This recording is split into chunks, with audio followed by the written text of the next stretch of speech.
बार की बात है। धर्मपुर गांव में एक दूध वाला रहता था जिसका नाम रामू था। वह रोज सुबह सुबह दूध बेचने निकलता था। वह अपने ग्राहकों का बड़ा ख्याल रखता था। वह हमेशा सोचता था, मुझे मेरे ग्राहकों को खुश रखना पड़ता है। जो जितना दूध लेगा उतना ही मैं पैसा कमाऊंगा। यह सोच दूध वाला रामू रखता था। एक दिन वह सुबह सुबह दूध बेचने निकलता है। तभी उसे हरिया सेठ दिखाई देते हैं। हरिया सेठ की गांव में मिठाई की बहुत बड़ी दुकान थी, जहां लोग दूर दूर से मिठाइयाँ खरीदने आते थे। रामू हरिया सेठ के पास जाता है और कहता है, हरिया सेठ, कभी हमसे भी दूध लिया करो। आपकी दुकान तो बहुत बड़ी है। रामू, मुझे रोज का 20 लीटर दूध लगता है और तुम पूरे गांव में सिर्फ 10 लीटर का दूध बेचते हो, तो तुम मुझे दूध कहां से दोगे? अभी व्यापार बढ़ गया है सेठ, आपको जितना दूध चाहिए मिल जाएगा। ठीक है रामू, कल से 20 लीटर दूध मेरी दुकान पर भिजवा देना और पैसे ले लेना। ठीक है, धन्यवाद सेठ। हरिया के साथ व्यापार की बात करके रामू बहुत खुश था। लेकिन अब वो ये सोच रहा था कि बाकी का 10 लीटर कहाँ से लाया जाए। तो वह अपने दोस्त कैलाश के घर जाता है।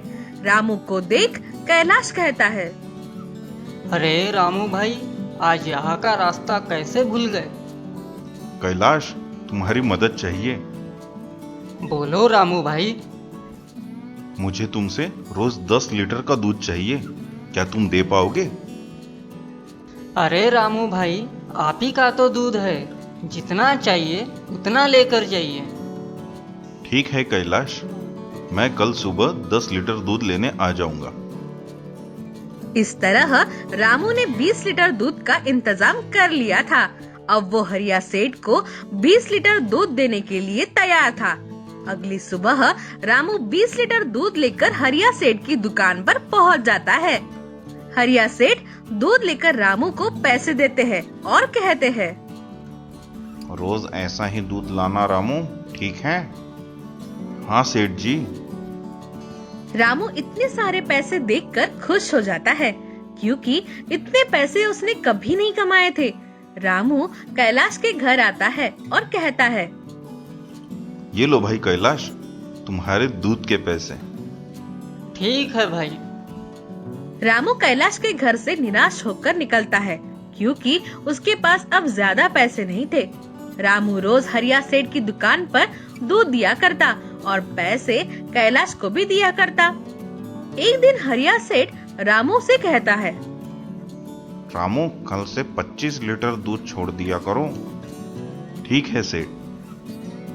रामू कैलाश के घर जा रहा होता है, तभी उसके दिमाग में ये ख्याल आता है कि क्यों ना मैं 5 लीटर पानी मिला दूं, इससे वह पैसे भी मेरे पास आ जाएंगे।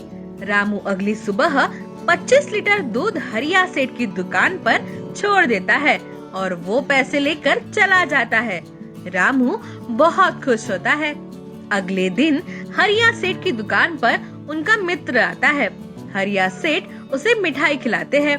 हरिया सेठ का मित्र मिठाई खाकर कहता है, हरिया, तेरी मिठाई में अभी वो बात नहीं रही। क्या हुआ मित्र? तेरी मिठाई में अब पहले जैसा स्वाद नहीं लग रहा है हरिया। हरिया सेठ भी मिठाई चखकर कहते हैं, तुम सही कह रहे हो मित्र, लेकिन मैंने सभी चीजें तो बराबर मात्रा में डाली हैं। कुछ और गड़बड़ है मित्र। हरिया सेठ रामू के घर के लिए निकलते हैं। रामू के घर के पास आकर हरिया सेठ आश्चर्यचकित हो जाते हैं कि रामू दूध में पानी मिला रहा था। ये देखकर हरिया सेठ रामू के पास आते हैं और कहते हैं, तो ये है तुम्हारा व्यापार रामू, मुझे मिलावट वाला दूध बेचते हो। तुम्हारी वजह से लोग मेरी काबिलियत पे शक करने लगे हैं। आज के बाद से तुम्हारे पास से कोई दूध नहीं खरीदेगा। मैं पूरे गांव वालों को ये बात बता दूंगा। ये कहकर हरिया सेठ वहाँ से निकल जाते हैं और रामू कुछ भी नहीं कह पाता।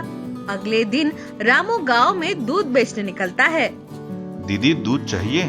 ताजा दूध है? नहीं चाहिए, हमारे घर में पानी है। हमें तुम्हारा पानी नहीं चाहिए, निकलो यहाँ से।